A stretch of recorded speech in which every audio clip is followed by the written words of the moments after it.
My name's Gary. I make swim baits. I make plastic swim baits for catching calico bass. I'm a big calico bass fanatic. I love catching calico bass. I started fishing calico bass probably when I was 8, 9, 10 years old with my grandfather, and it was all light bait. I used to go on sport boats all the time out of Long Beach, San Pedro. I fished the Gale Forest a lot. And then when I was probably like 13, 14 years old, I met Corey Sandman. He makes MC swim baits. And he gave me a few swim baits at a Fred Hall show and was like, here, try it on plastics. And I'm like, plastics, really? All right, so he rigged me up some personally. So I was like, oh man, this is an honor. Corey Sandman rigged me up some swim baits. So I go out in the Gale Forest, we're fishing Catalina Island, and all the deckhands are poking fun at me. They're like, oh, that's not gonna catch nothing, dude. And I threw this slug over and over and over, and all of a sudden this 8-pound calico just inhales it. And since then I was just fascinated with catching calico bass on plastic swim baits, right? Because we're tricking them. It's not live bait, it's not squid, it's not sardine, it's not anchovy. We're tricking them and eating plastic. And that takes a lot of skill, I feel. You know, from cadence to tail movement to however a artificial or a real bait moves. So from guys I look up to, I was taught that you always want your bait to look like a fleeing fish. You know, guys like Mike Lane, Scotty Penthal, I don't know if you've heard of those guys, but there's some very talented calico bass fishermen on artificials. And I met them, you know, many years ago, and they taught me you want your artificials to look like a fleeing bait fish.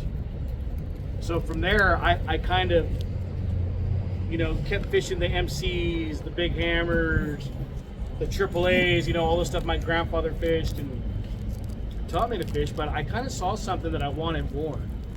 I kind of wanted my own style. I kind of knew how bait fish move, so I knew what I wanted to do. So I started, this was way before social media and YouTube and all this crap. So there was a few little YouTube videos I Googled on how to make swim baits and stuff like that. This is probably like mid 2000s. So I Googled, watched, and kind of learned, and went from there and made my own swim bait to mimic what I felt a fleeing bait fish should look like. So that's when I came up with all these designs myself, handcrafted, made out of sculpted clay, and then from there made them into molds and silicone, and you know, made them into production style molds. I mean, for 10 years, I just did them for me and my buddies. I was like, no, and then like social media kind of came around, and they were like, man, you should throw this on Instagram. I'm like, I don't know, you know. So we started making an Instagram page, and then all the local fishermen and bass geeks started like, oh, what's this? DMs and messages, and everybody's looking for the next greatest thing, right? I mean, prior to that, it was MC, Big Hammer, my good friend Pearl Swim Baits. You know, they're all excellent bass fishermen. You know the whole gig and routine, and from there I kind of like learned from them. Another guy named Big Poncho, he taught me a lot about bait making, and in particular mold making. Mike Stenbridge taught me a lot about mold making. But from there I was able to cut my own design to mimic what I wanted to mimic and the way I fish. So I mean, it might not be fair to everybody, but if you fish my baits the way I do, I guarantee you will catch a giant calico. So my baits are designed to swim fast and slow, but particularly fast, where doesn't have much body movement, more tail movement. So the body will stay more straight, where this tail is just burning. Like this bait just wants to get out of there and just leave. Like there's a predator, I'm gone. Where other baits, you know, they tend to want to do this too much. It just doesn't look real. Doesn't look like a fleeing bait fish.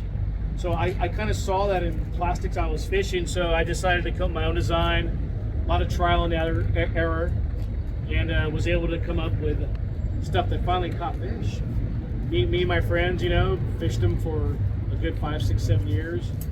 Started an Instagram page, and now I'm here, you know, in these later years, selling to youngs, other tackle shops, and sharing the stoke with everybody else who likes to catch bass. So, you know, from the beach to the islands, I preferably like fishing the islands. I'm always out the islands. I'm fishing Clemente, Catalina, but I do fish PV, the harbor, LA Port. I'm just a total bass geek, right? But I do prefer the islands because I'm trophy hunting big calico bass. I want a 5-pounder. My goal is a 10-pounder. That's the holy grail, right? A 10-pound calico bass is hard to get on the beach, at the island. That's what I'm looking for. I'm looking for those massive bites. I don't care if I'm out there for 12 hours a day. I want that giant bite from 5 pounds and up. And sometimes we get lucky and we'll catch 5, 6, 7 pounders pretty consistently, and then we're just waiting for that 8, 9, or 10 to bite. No 10s yet, but I'm hoping soon. So I just like to share some of the tactics that I like to use for catching big fish from the beaches to the islands. I don't know what you guys fish. You guys dock hopping, shore pounding, private boating? What are you guys doing? Shore pounding. Shore pounding? A little bit of everything. A little bit of everything? Dock hopping, kayak, So I mean, boat. I think it all correlates to conditions. Whether you're dock hopping, shore pounding, you need conditions, right? You need current, you need water clarity. I prefer dirty water. You want some stained water to kind of hide your artificial lure. Current, obviously, and then some bait comes into play. So those are like probably the four to three key things that I look for if I'm fishing the harbor, if I'm fishing PV, if I'm fishing Catalina, or I'm fishing Clemente. My biggest thing is water clarity. If you're down at the docks and the water, you can see the bottom, I wouldn't even bother throwing your lure there. It's too clear, right? Fish aren't going to come out, they're hiding. So you want to look at water clarity and then current, in my opinion. Bait you could give or take without. I think the fish are going to bite without bait. They're going to bite on a reaction if the water's a little stained and there's a little current. So those are some very key things. You know, same thing. It's the same principle from PV to Catalina to the islands. It's all clarity, current, bait fish, kelp. I love boiler fishing. You know, you got boilers. You have kelp stringers. So all that stuff comes into play. Even if those conditions aren't there, you could kind of make something forcefully happen. But it just depends where you're at and when you're at. And what kind of bait you're throwing, what kind of gear you're throwing. So one of my favorite ways to fish is I'm always throwing an 8-foot rod. Even if I'm on shore, if I'm on a boat, sport boat, it's an 8-foot rod. This will get you a lot of places very fast. And like I said, like we're looking for trophy calico bass, right? No less than 40-pound leader. 40, 60-pound. You don't want to mess around with 20, 30. Like you want that bite, that big bite. You don't want to be on 20, 25-pound, that big bite just breaks you off. That could have been your trophy fish. So like I'm throwing no less than 40-pound, usually 50 on every rod I have. Unless this is all calico bass. Even in the harbor, breakwall, 40, 50, 60 pound. Especially if I'm throwing the weedless. This is my weedless setup. My rod of choice is iRod. For the weedless, I like the moderate heavy. It has that little moderate bend, a little more parabolic. Because when this bait's burning through the rock line, kelp line, that bass is going to attack the head. As you can see, this had about 30 fish on it last weekend. You can see they're all attacking right here. So as they're grabbing it, sometimes they're not aggressively grabbing it, so they're kind of sucking it in, and you can feel your rod tip go. You never want to set the hook. You just want to wind them on because they're so fast coming at it. They already have in their mouth. You don't have to set the hook. You just want to wind them on, and then when you fill them on, you feel your rod stop when it ends. That's when you set the hook. And that's when you know they're on. A lot of guys I fish with, I'll take my friends and they're like Bassmaster Classics. Rod. I'm like, no, dude, wind them on. Trust me, they're on. They're on it. But they're barely on it. So that's why I'm like, they love the bait fleet, especially when you're fishing the weedless. This only applies to weedless when I'm talking about. So they're chasing this bait, they have it in their mouth, and you'll know when they have it because your rod will just stop where it's supposed to stop. And that's why I like the moderate iRod, because it has a little more parabolic action versus when I fish a lead head on a medium heavy extra fast. See how fast it shuts off? It shut off right there, right? Where that rod shut off more down here. So that weedless bait, it has more time to take it in, then you know it's in his mouth, and you just set the hook. Where I'm fishing the lead head on the bottom, maybe like 20, 30 feet. I'm swimming it through, and then you can see how fast it shuts off right there. And you know they're on, and that's when you can set the hook. And then you have the backbone to get them on. But for the weedless, I mean, weedless is good on the breakwall, in the inner harbor. A lot of guys I know, they like slow winding on the inner harbor stuff. I don't fish that way. It obviously works. I'm a fast fisherman. I love speed fishing. I'm moving here and there. I'm trying to get them to just go fast. You know, I feel that's when you're gonna get the biggest bites from the trophy fish. I could probably go to the area and fish 2 to 3 pound bass all day long, but it's fun. But I want to catch a trophy bass, and I think all you guys do too. So some of these tactics can help you, you know, fish that way.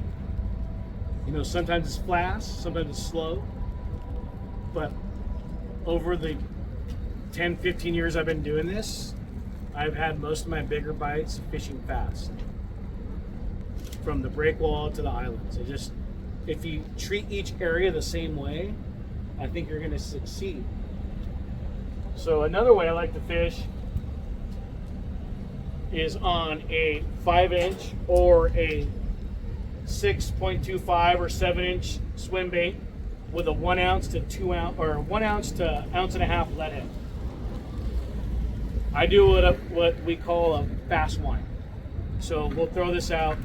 This gets more below the surface, about 2, 3 feet, 4 feet, and you burn it back. You burn it back as fast as you can. And that drives those bass crazy. Kelp lines, boiler rocks, structure. You can even sink it out in 20, 30 feet of structure. But when you're burning it back, it just triggers that reaction for some reason. And my best experience has been with warheads. You know, there's many other lead heads out there. They all kind of work. But for me, the warhead works the best because it keeps my bait balanced. And most of my baits were designed around warheads.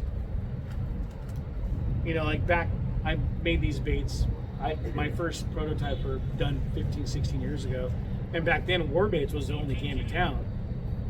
And so I designed them around these so they all swim true with any size war baits that's out in the market today. And they all do the same thing as everybody else's bait. You know, there's some different kick, different pattern. Mine tend to stay a little more true, a little more tail action more than body action, which I feel triggers the Calico Bass more than anything else. So between that and like a 5-inch, it just depends, you know, where you're at, what you see. Say you're out in your buddy's boat, you're on the shore, you see some smaller bait, then you gotta want to throw a smaller 5-inch bait. You know, sometimes you want to do, say it's a bunch of smelt in there, you want to throw some smelty colors, fin bait colors.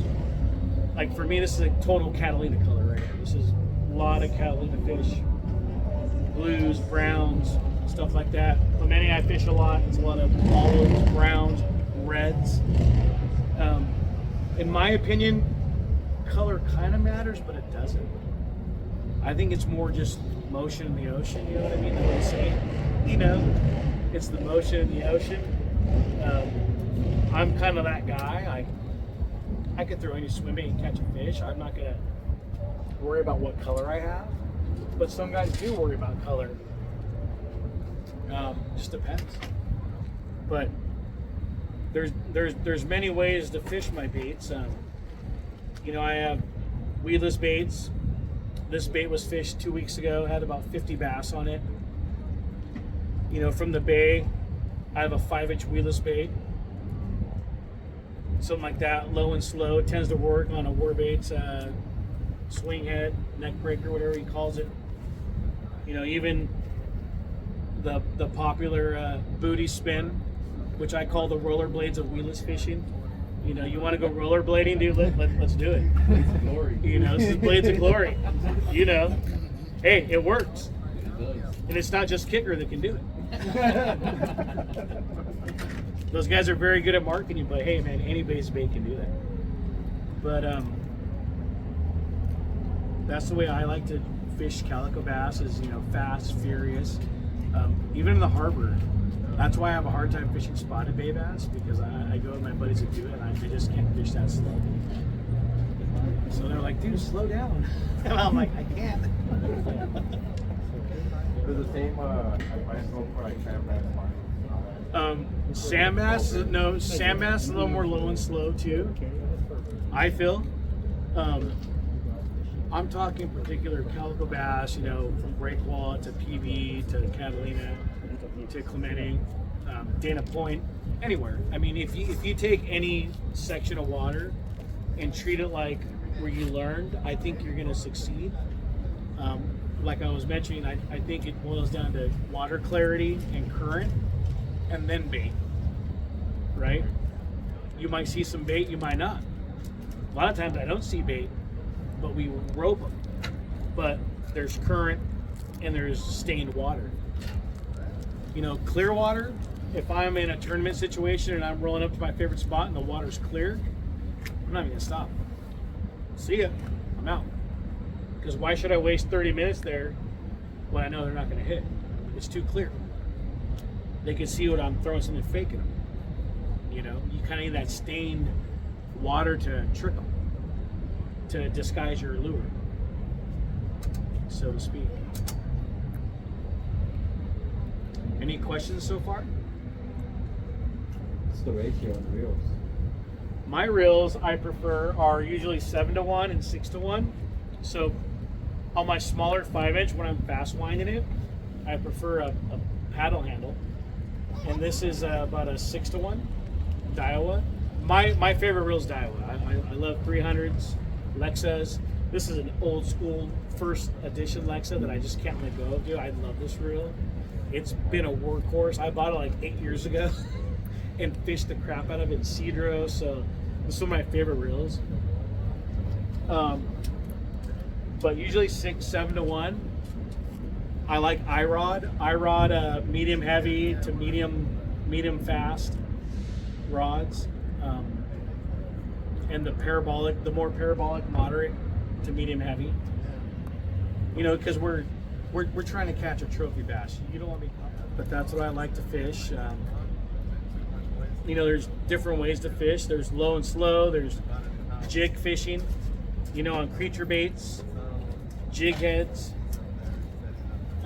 You could fish them on neck breakers. You know, all these neck breakers that come stock. I don't like fishing them that way. I like to upgrade them to the centering pin, because I don't care whose bait it is, that stock hook is going to rip through every time. It's going to rip through. So you have that centering pin that's going to keep your bait a little more stable during bites and stuff like that. Any questions? When you're fishing the islands, you like fishing more points, more lanes in the kelp? What do you really look at? I'm looking at mostly points. You know, points in an island. Say I'm at an island on my private boat, I'm looking at rock structure points.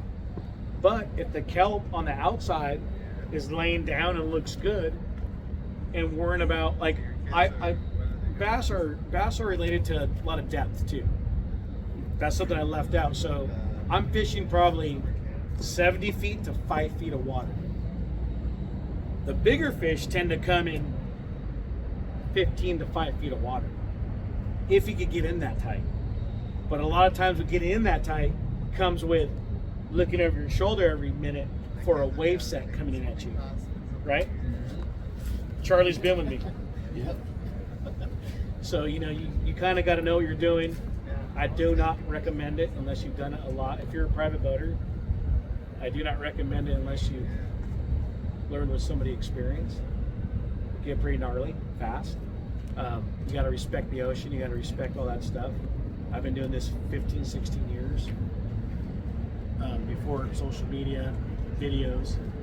I'm that era where like I'm not like this Instagram influencer dude. I just kind of just do my thing, and if you want to like it, fine. If not, I don't care. You know what I mean? But it can get gnarly. But you can fish between 70 to 5 feet, and usually within that 50 to 40 feet range, you're probably going to find some pretty good biting fish. It just depends, you know. Sometimes it's down, sometimes it's up. So a lot of times I'll fish 2 ounce, 3 ounce on my bigger swim baits. I'll drop these down with a booty spin, down, you know, down the kelp stalks. Just depends. So you mentioned about your leader like 40 pound. Did you mention if it was mono or fluoro or zero? It's I'm sorry about that. Yeah, it's always fluoro, fluorocarbon to a 65 pound braid. Generally I'm 40 pound to 60 pound. Using FG knot. Yes, FG knot. Yep, FG knot. I learned a long time ago. I probably lost my 10 pounder about 4 years ago. I was like adamant. I'm like, I'm not fishing that. I'm only fishing 30 pound. And I was on a killer weedless bite on the backside of Sacramento Island, and it was during a tournament. And I saw the biggest bass I've ever seen inhale my bait and cut through my 30 pound like a hot knife through butter. And I was like, I didn't care about winning the tournament. I cared about catching a 10 pound bass. And I was like, I just blew it. I blew it. And I've always listened to guys that I look up to, like Matt Koch, Eric Landensfeed. To me, they're excellent weedless fishermen. They've always told me, go higher, Gary, go higher. I'm like, nah. I also only fish so after that 3 foot leader. Very short leader. I don't want my leader going past my guides. I just want to throw it out, just unvisible enough for them to want to hit it. You know, most of the time it's a reaction bite. If they don't bite it going fast, then I don't want that fish. You know, they're gonna the right one's gonna bite. Any other questions? You don't have to throw your 375 at the high. You know what I do? Oh, I throw them on the A-rig. oh, okay. So all my baits are. My favorite is the 5-inch on the A-rig, but I also do my 3.75s on the A-rig. So when I mean, because like, you know, I'm like I said, I'm trophy Calico Bass hunting. They were just big, go big or go home. I rather catch 4, 5, 6, 7, 8 pound bass than catch 100 2-pound bass. I mean, don't get me wrong, it's fun. I'm having a good time with my buddies and my boys. But when I'm out there all day long looking, I'm trying to get that holy grail. I'm trying to get that 10 pounder. You know, so I'm always throwing bigger baits, different applications. You know, I do understand that the smaller baits do get bit, but I'm the type of guy where I go big or go home. You know. And what's your PB in on it? My PB I just got last summer was 9.75 at Sacramento Island. So I almost hit 10. Not yet. Before that it was 8.5 at Catalina. Before that it was 8 at Palos Verdes off the golf course. You know, I just caught a 7-pounder the other day off of Palos Verdes. I mean, so there's big fish to be had everywhere.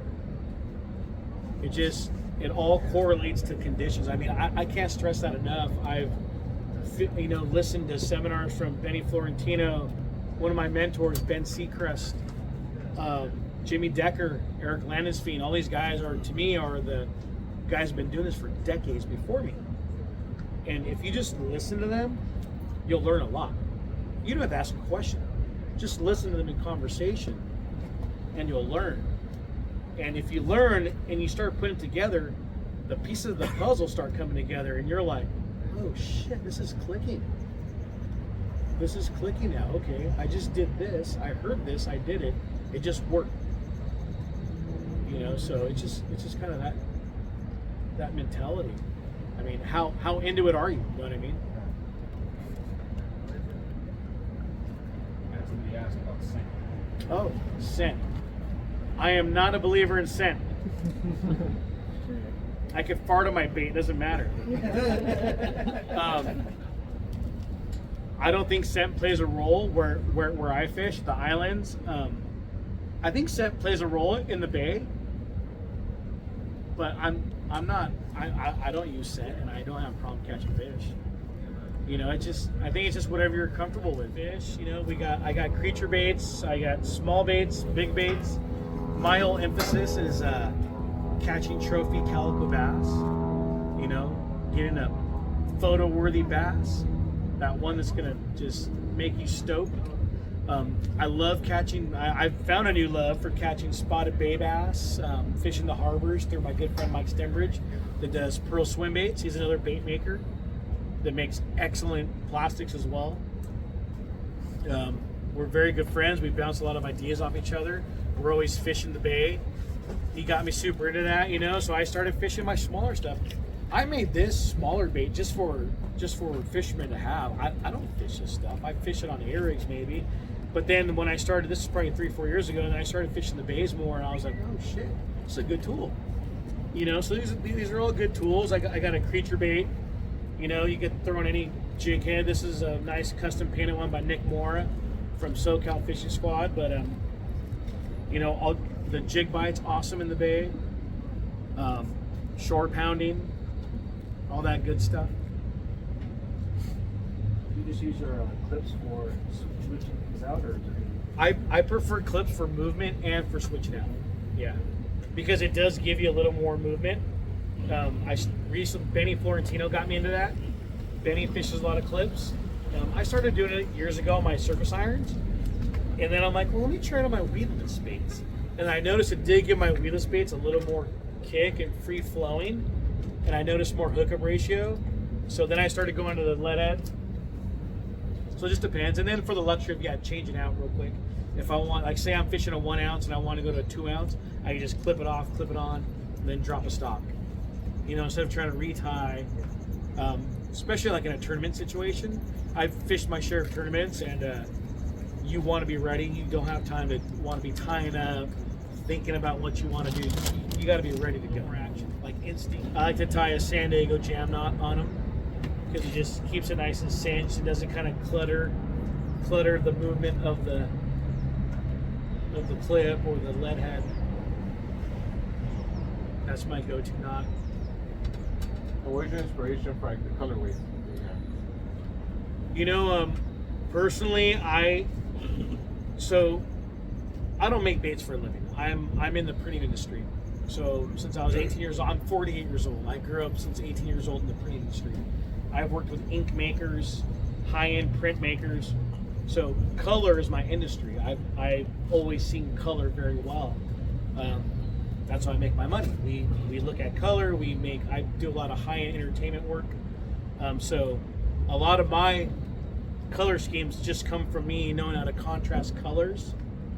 And then I like fishing natural colors. So I look at pictures of senorita fish, which kind of inspired me for this. I look at pictures of smelt and sardines and bait fish. So, I come up with that. So just stuff like that, crustaceans. And then there's also the factor of how color dissipates in depth of water. Reds go to black at certain amounts of feet. So it's just stuff like that. So that's how I come up with colors. And then there's just the market. The market likes fucking crazy shit. I want pink with chartreuse. Okay? That means nothing to me, but you like it, I'll make it. So, but most of it for me, that's why I sell baits to Kevin. I like to pour what I fish, which I know I kind of feel bad because not everybody wants to fish what I fish, but it's gonna get bit. Trust me. You know, because I'm out there and I see it. I'm with it. You know, I see what clams look like, mussels look like. So I just try and mimic that stuff, and then take in consideration the depth of water you're fishing and stuff like that. But mostly the colors come from my background in printing. But other than that, you know, I'm very passionate about calico bass fishing, saltwater bass fishing in general. I mean, that's my relief, my outlet. You know, from a hard days of work, I want to go catch some bass this weekend. You know, and If you say you fish fast, you fish fast. I see. yes. Do you slow Charlie down? has fished with me before. Do you slow it down at the wall here? I do. So at the wall, I tend to tell myself to slow down, Gary. You're not at the Catalina, you're not at Clemente, you're not at PV. So you just got to see how they want it, you know. Even at the islands, I start off fast, but then my cadence might go to medium, and then slow, super slow. You just got to see how they want to present it sometimes. So it's always good to change your cadence up wherever you're fishing. The bay, the riprap, shore pound, and PV. Change it up. You know, sink it out, give it a few winds, back into gear, sink it out again. They love that up and down. Like any erratic motion, those fish are just gonna be like, what was that? I'm gonna fuck that thing up right now. What was that? And then hit it. You know what I mean? So it's just all about that, like how you present any bait you're fishing. Not my bait, any bait. Any bait you're fishing, you want to just make it look as natural as possible, like a fleeing or a dead bait fish. In my opinion. I don't know everything, but if you look at my Instagram, I think I know enough. Yes, sir. So you fish the wall slower, or I assume the bass behave differently on the wall than the island? Yeah, because I think the bass on the wall tend to congregate to that structure and want to hide and chill out. Where at the islands, you have some rock structure, kind of like the wall, but maybe there's more kelp for them to come out a little more and kind of like see what's out there and what's going on. And then they see my bait coming by super fast. It might entice them to want to come out more because they have that thing to hide behind. Where at the wall, it's really big boulders, you know, just coming down to about 50 feet. And I think they're just stuck in there, just waiting. And they kind of just see this bait. And if they feel comfortable, they'll come out and get it. But if not, then you're, so I think you gotta fish. I actually learned, I was fishing the wall with Mike Stembridge a few nights ago, maybe last week. And man, it was all the 2 to 4 pound fish you wanted. But it was a super slow cast out. You know, it was 1 in the morning. Cast out, and I never fish half 3/4 ounce lead heads. And my buddy Mike was just roping. I'm like, oh, dude, what do you have on? He's like, grab a 3/4. I was fishing 1.5 ounce.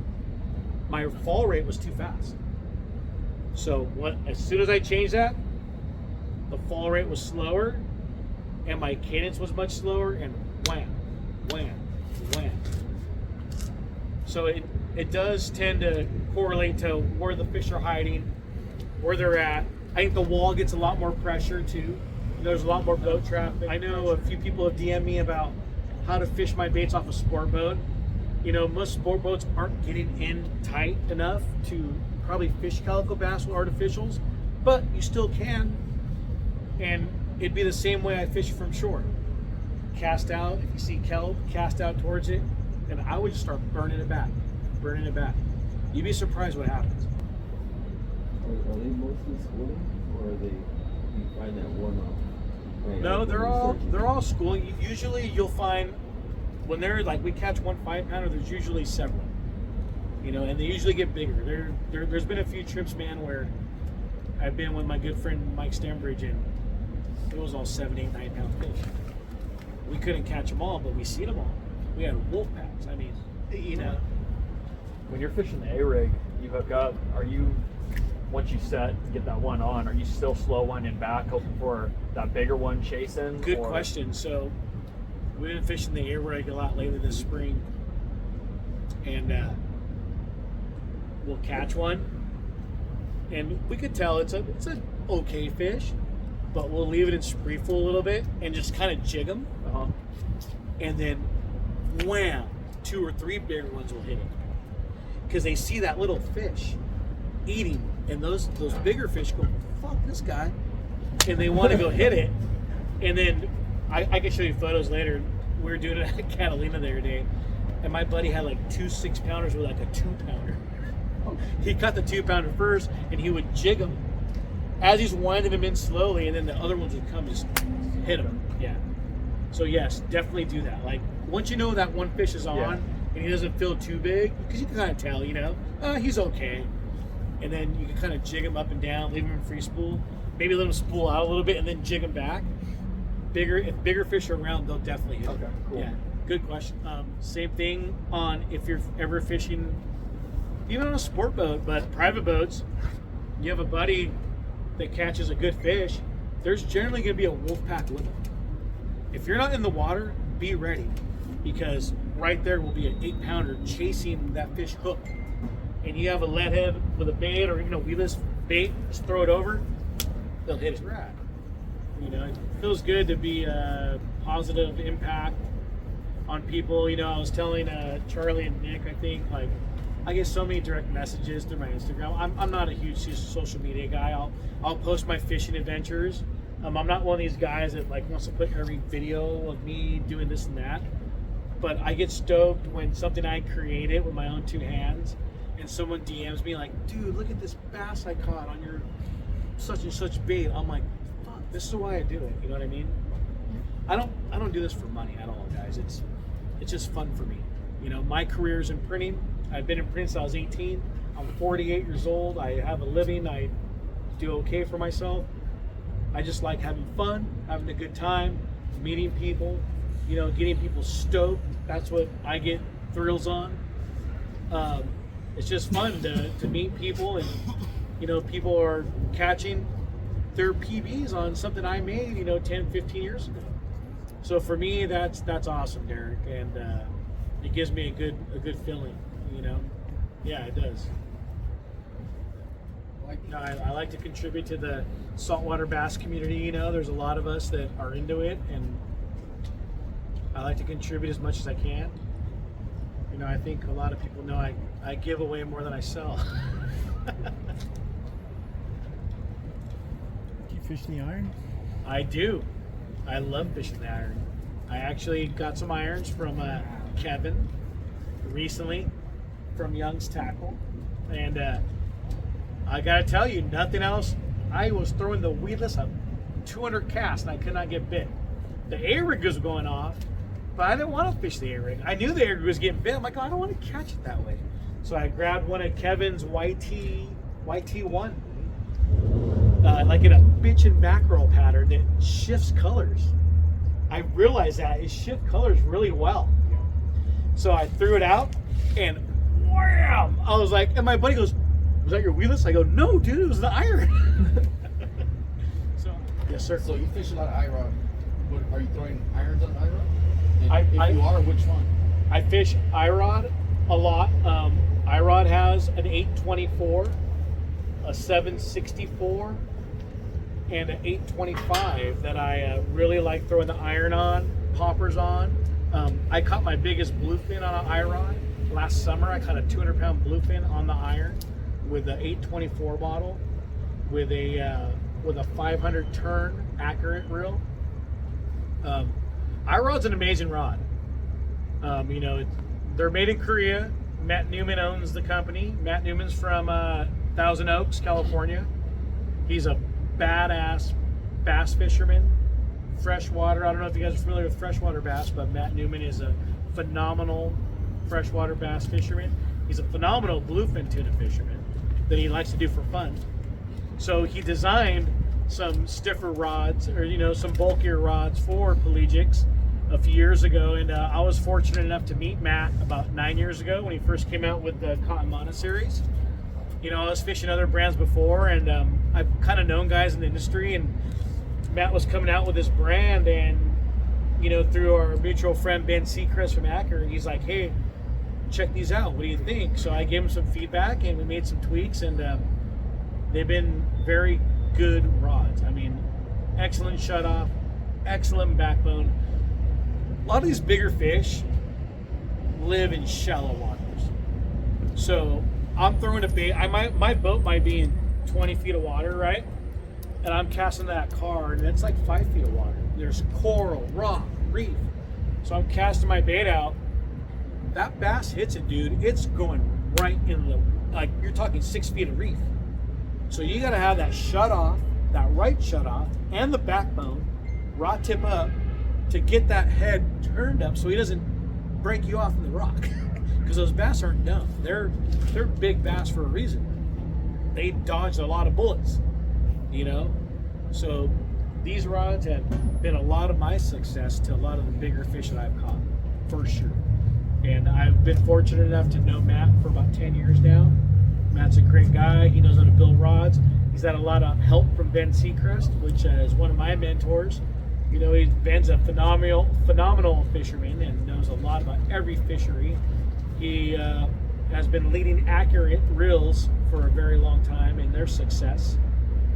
So I can't brag enough about iRod and Accurate. For my bass stuff, I love Daiwa. Daiwa 200s to 300s all day long. Solid reels. You know, even Daiwa J-braid. On my 300 to 400 reels, I'm 65-pound braid. My 200 reels for the bay, I'm 30-pound J-braid. You know, then you just change your top shots out. It's quick and easy. 2-3 foot top shot, that's all you need. That's all you need. It's quick and easy. Trim it off. Simple knot, and away you go. And like I said, some of the rods are technique specific. You know, for my weedless rod, I prefer the 804 moderate, medium, heavy. So the moderate, like I think I was explaining before, the moderate is in where the shutoff is. You know, see how it kind of gets more parabolic?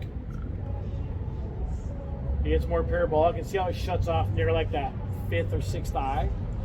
That's what you want, because you're burning it so fast. You want that fish to, it kind of tends to grab it here. You can see by this bait, a lot of headshots.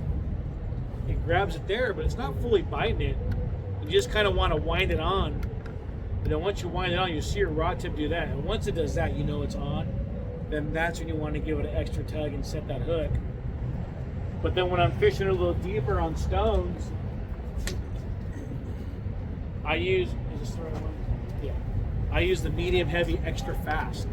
So when I say extra fast, see how fast it shut off? Like right there. At like that fourth island. So if I'm down on stones kind of doing this, and that bass grabs it, you want to be able to just shut them off right there quick. So that's why I use those two different, usually it's the 804 medium heavy and the 804 moderate medium heavy. Those are my go-to rods. I have like 4 of each. So it is a little rod specific, technique specific. Depends on what you're doing. You know, for me, it's not always top water. I'm dropping stocks too. If it's not happening on top, well, guess what? It might be happening on the bottom.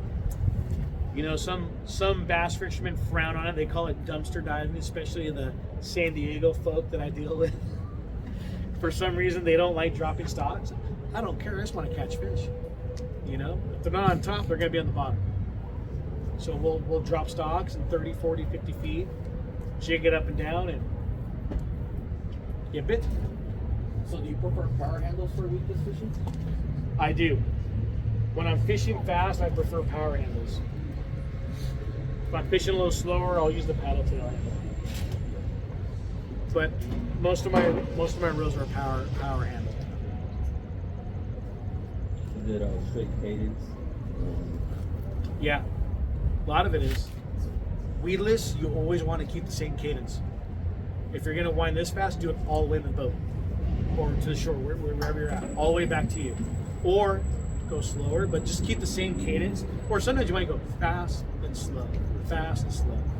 Weedless, never stop it, never stop it. Leadhead, on the other hand though, I'll usually start off winding fast, free spool, let it sink, 2-3 seconds, wind again, let it sink.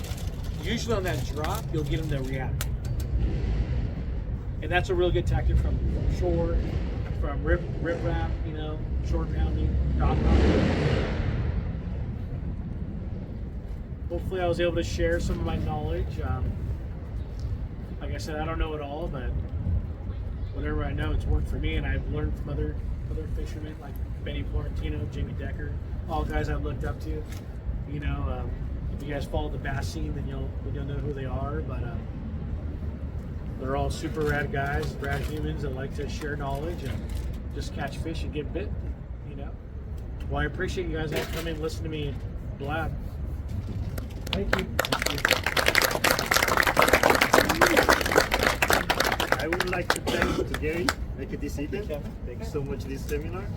I would like to say thank you. You guys attend over here. We have a little small.